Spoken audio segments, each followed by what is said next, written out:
Salomé, vous allez nous présenter Yann Rezaud parce que c'est un vrai coup de foudre que vous avez eu pour lui et pour ce qu'il fait. Tout à fait, oui, ça fait quelques temps que je le suis. En fait, Yann Rezaud, c'est le co-directeur avec... Vous étiez aperçu que vous étiez suivi? Je suis retourné, j'ai Salomé 2-3 fois. Dans la vie des abbesses, là. Tout à fait, parce que Yann Rezaud et Sophie Van Laten qui dirigent tous les deux la Manufacture des Abbesses, et c'est un couple totalement fascinant, talentueux et atypique. Elle joue dans toutes ses pièces, il en a écrit 6. Il a ouvert son propre lieu, il produit ses spectacles, il les écrit. Déjà, rien que ça, personnellement, je suis Total respect. Total respect. Mais surtout, épuisé, moi, déjà. sa pièce précédente, qui était une série théâtrale, la première dans le genre, qui s'appelle Chute d'une nation, explorer le monde politique, et je pense que c'est mieux que House of Cards et La Maison Blanche. Vous n'êtes pas du tout dans le dithyrambe, là. Vous avez pas du tout, du tout. Non, non, mais j'essaye, mais parce que ça a été vraiment une claque il y a 3 ans quand j'ai découvert la série. Et il fait du théâtre politique. Mais en même temps, il a digéré Brecht, il a vu toutes les séries qu'on aime, qu'on adore, que ce soit Homeland, Je suis telle, La Maison Blanche ou les autres. Et d'un seul coup, il a mélangé tout ça pour arriver avec quelque chose au théâtre qui est un style à lui. Et je peux d'autant plus dire un style à lui que j'ai vu sa dernière pièce dont on va parler, Mécanique instable, et je suis arrivée en 2 secondes, c'était le même style, mais c'était un autre sujet, c'était aussi fort. La pièce dure 1h50, on a l'impression que ça dure 20 minutes, c'est un épisode et qu'on veut la suite. C'est hallucinant, il a beaucoup d'acteurs sur le plateau, c'est très agréable, on passe d'un endroit à l'autre, d'un sujet à l'autre en 2 secondes et demie. C'est vrai que je suis dithyrambique, mais parce que ça vaut vraiment, vraiment le coup.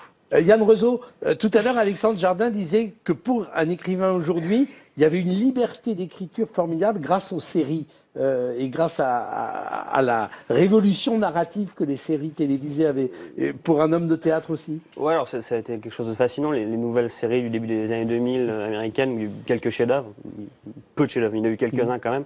C'est vrai que tout d'un coup, ça a apporté une autre façon de travailler, en tout cas d'autres possibilités de travailler. Et quand j'ai écrit Chute d'une nation, c'est vrai que j'ai essayé de voir ce qui avait été fait, de comment le transposer. Et alors, comment vous le transposez comment vous arrivez à transposer? Ça reste comme du théâtre, donc il faut que ce soit à la fois une série, il faut une récurrence des personnages, des enjeux, etc. Mais en même temps, moi je pense qu'il fallait que chaque pièce soit une vraie pièce avec un début et une fin. Donc il y avait un vrai sujet et c'était des histoires fermées. Et en même temps, ça se développait sur 4 épisodes. Donc c'était un petit peu compliqué de faire la synthèse entre le théâtre et l'esprit des séries. Mais c'était ce qui est fascinant aussi dans l'écriture de Chute d'une nation. Ouais. Donc effectivement, c'est quelque chose de relativement nouveau, les séries. Je pense qu'il y a eu peu de chefs-d'œuvre, mais il y en a eu quelques-uns, et puis tout d'un coup, en tant qu'auteur, c'est vrai que c'est surprenant. Et alors, Mécanique instable? Mécanique instable, cette fois, on est dans le monde de la société. A priori, on a l'impression que le pitch, on l'a déjà vu plusieurs fois.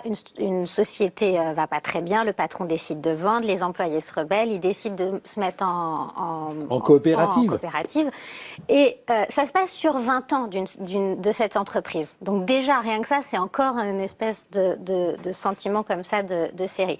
Les employés se mettent en coopérative, ils vont découvrir ce que c'est que les succès et devoir gérer de l'argent qui rentre, puis ce à quoi on ne s'attend pas, à des difficultés, et le patron revient 10 ans plus tard dans sa propre société en tant que commercial.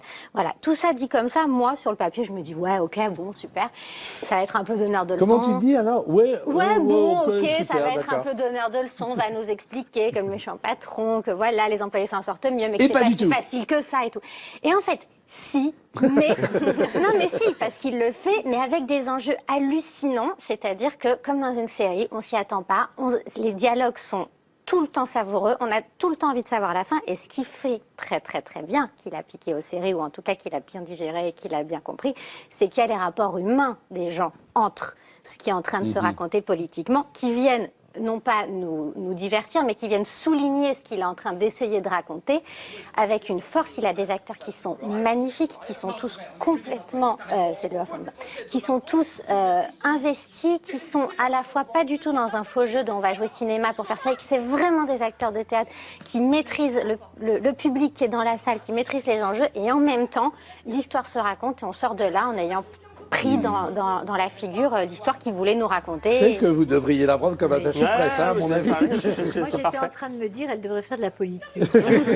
Non, on se la garde pour nous, Salomé. On est trop content de l'avoir. Voilà, donc Yann Rezaud, Mécanique instable à la Manufacture des Abbesses.